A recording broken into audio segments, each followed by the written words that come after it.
hydro plants, they have batteries, they have gas plants to do this activity. So they have so much of water stored in the hydro. So when there is less generation, they will release some water, generate some hydropower. So it is in their control. So now it is the biggest problem in India today. Can somebody guess what is the picture here? I've put a picture here. Can somebody guess what that man is doing there? Exactly. Power theft and working on the lines.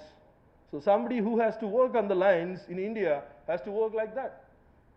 And now somebody who has to steal the power has to do like that. So that is the kind of infrastructure we have today in the electricity, Indian electricity, or public sector Indian electricity. Mostly it is dominated by the public sector.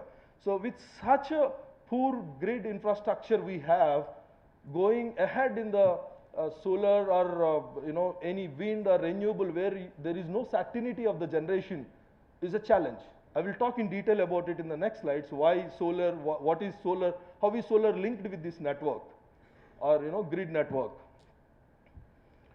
Yeah, so mostly it is dominated by the accessibility, availability, affordability and accountability. So these four are most important for the electricity industry. Another challenge is debt-ridden utilities. So most of the, it's politicized basically. I mean, there's something called cross-subsidy. I don't know how many of you heard about it. So now they give free power to some people and they charge that money from industries. They give subsidies for some industries with respect to electricity tariff. I'm not talking about a capital subsidy per se. So there's subsidy in the electricity tariff to some industries and they charge more on commercial. Right? So now because of this, the tariffs for the industries and tariffs for the commercial are going up. Added to that, all the discoms are debt ridden. So now if you talk about the total debt of the all utilities in India, it may cross about 2 lakh crore. It is only the debt. Forget about the improvement cost that they require or aggregate revenue requirement that they need in a year. Forget about all that. 2 lakh crore is the debt of all the utilities. So when somebody is owning 2 lakh crore to bank, the bank is obviously not willing to fund them or loan them at say 12% or 13%, there is a premium of interest attached to it. The capital cost to the utility is going up. Ultimately, it all reflects in the electricity tariff of the industry. So now when the industry electricity price is so high, industry cannot be globally competitive and we may lose that competitive edge. So that is one of the biggest problem of the Indian electricity. To the next slide, solar. So we just understood what Indian electricity is. So now let us see what solar can do to the industry. And is it an opportunity or is it a threat? I mean, so many people just talk solar opportunity, it's free, it's abundant, right? So let us look at both sides of the coin. So this is the solar irradiance map of India. So now the darker ones you see, you have much of the solar potential, and the lighter ones you have little solar potential. And the solar deployment in India as on date pretty much maps with the solar irradiance. So where you have the highest irradiance in Rajasthan, in Gujarat, right? So if you see the installations, you have highest in Rajasthan, then Gujarat. Most of the people think Gujarat has highest installations, but Rajasthan has highest followed by Gujarat. So look into that slide later. Right, so that is about the solar irradiance and the technologies in solar, the commercially available technologies, there are two technologies. One is solar PV, PV means photovoltaic, and within photovoltaic you have two to three technologies. There are multiple basically, these are commercially proven technologies, polycrystalline, monocrystalline and thin film. So these are the material used, crystalline silicon in polycrystalline, even in monocrystalline you have crystalline silicon, in thin film you have cadmium telluride, you have amorphous silicon. So major difference between photovoltaic, solar PV and CSP, the concentrated solar, is the photovoltaic, the PV converts the sun energy directly into the electrical energy. The sun energy falls on the panels, it converts into the electrical energy. But if you look at the CSP, concentrated solar, it converts the sun energy into the heat energy, and then heat energy is used to run the turbines and generates the electricity. So it's an indirect conversion of sun energy. You can see in the picture, the sun energy directly falling on the panels, and the panel generates DC energy, and the DC energy is converted to AC energy using an inverter and then used at the home or sent back to the utility. If you look at CSP, It's a huge plant. I mean, you have almost the minimum commercially feasible plant size for CSP is 33 megawatt as per March 2016. So 33, less than 33 megawatt, it is not feasible. So you have a big plant in the second picture, you can see you have big plant of 50, 60 megawatt, and at the center you have a tower, and the whole of the sun energy is reflected back to the tower, and the tower takes that power, the sun energy, the heat energy, and heats the fluid, the salts and the several fluids, heats the fluid, and then converts that fluid, converts the temperature and heat energy into the electrical energy. A good part with this, you have control on the generation. In the CSP, you have control. So the liquid stores the energy, and whenever you want the energy conversion to happen, you can do it. It's a controlled generation. But the solar PV, you have no control. When sun comes, you get the energy. When sun doesn't come, there is no energy. If it is a solar eclipse, there is no energy. Right? But however, India is moving towards solar PV. So why? Because there are some advantages with the solar PV. Direct conversion, as I said, it is easy to install and less maintenance. It's proven, economical, and high life of the PV cells, about 20-25 years. And it is feasible with the small capacities. So you can install even on rooftop of your office or at home. Even 1 kilowatt peak of solar installation, solar PV installation is possible, but wherein the minimum capacity for CSP is 33 megawatt. And easy availability of the raw material and the resources. So India adopted a solar policy with more boost to the solar PV. The major reason would be that economical. So the power is economical from the solar PV. Right? This is the advantage. And the policy dimensions, we have a separate dedicated ministry at the central government, Ministry of New and Renewable Energy. So you have three different kinds of business models or deployment possible in solar. One is grid connected. You have all megawatt scale, 10 megawatt, 100 megawatt big projects. For that, we have a policy at the central level, JNNSM. It does in phases and batches. So you have phase 1, batch 1, phase 1, batch 2, phase 1, batch 3, phase 2, batch 1, phase 2, batch 3. So right now we are at phase 2 and batch 4 under VGF, so viability gap funding. So the government funds some money to make the project available, to make the project feasible commercially. So that is one policy, JNNSM. Off-grid, you have rooftop subsidies from the central government, and off late, the subsidies are taken back by the central government because now it is commercially feasible, doesn't need any government support. And you have so many decentralized systems like your water heaters, your solar cookers, street lighting, solar pumps, etc., etc. So these are the efforts from the central government. Apart from that, you have efforts from the state government. Various state policies are happening. Recently, Telangana state government has concluded a solar tender where they have given PPAs for 2,000 megawatts, about 2 gigawatts. Right? So various solar policies, state policies also available apart from ministry central government policies. So now this is the brief of installed capacities as on 7th March 2016.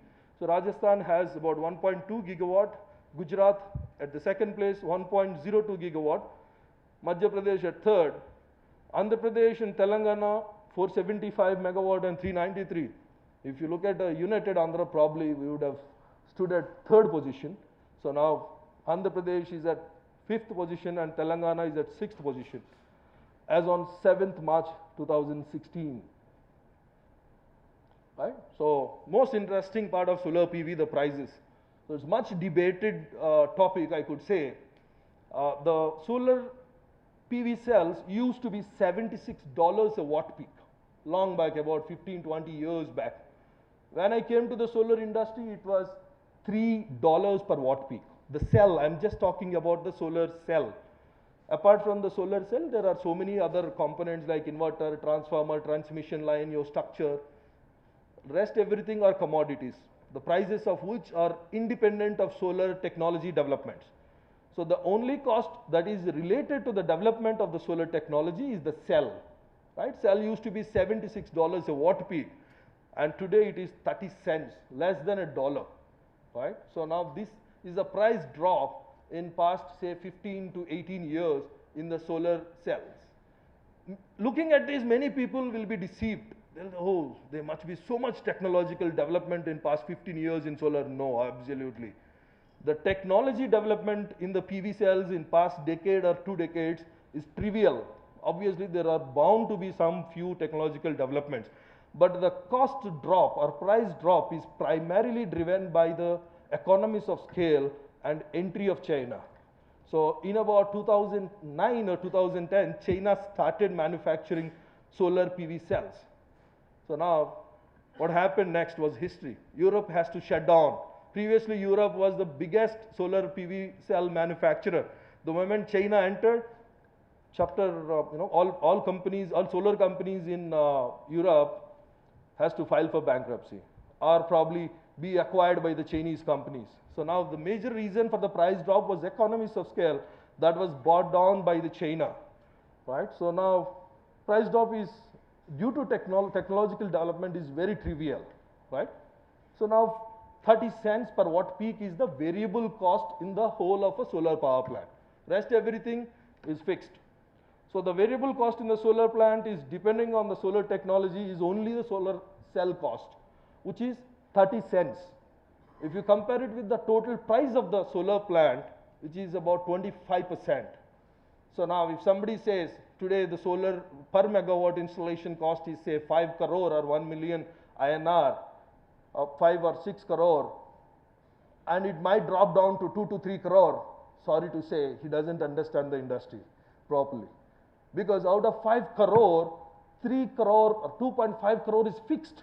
The cost of the transformer, the cost of the inverter, the cost of the transmission line is independent of solar power development. It is all commodities.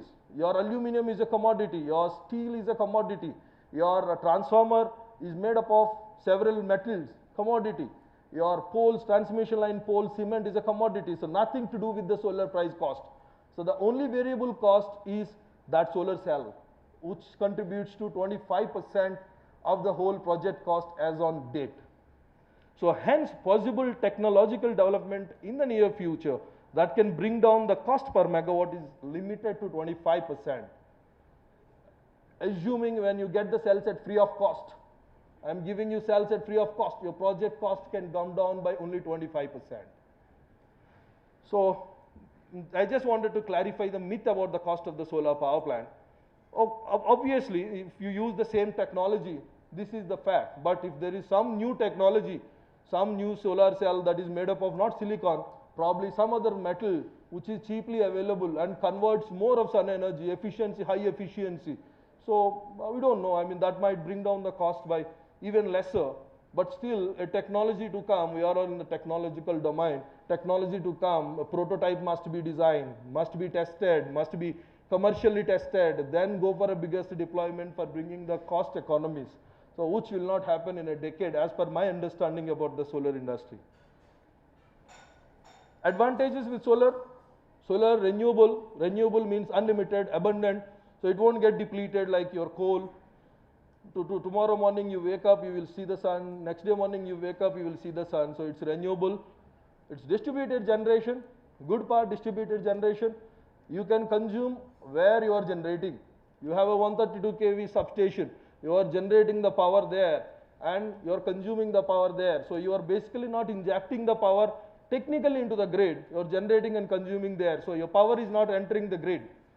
So now there are network losses that can be saved because of the distributed generation. And there are challenges, the flip side also, we'll discuss in the next slide. Easy to build, less construction time. I've seen a plant coming up in 45 days, a 5 megawatt plant, so very less complicated technology. When in use, underline, when in use, doesn't release CO2. When in use.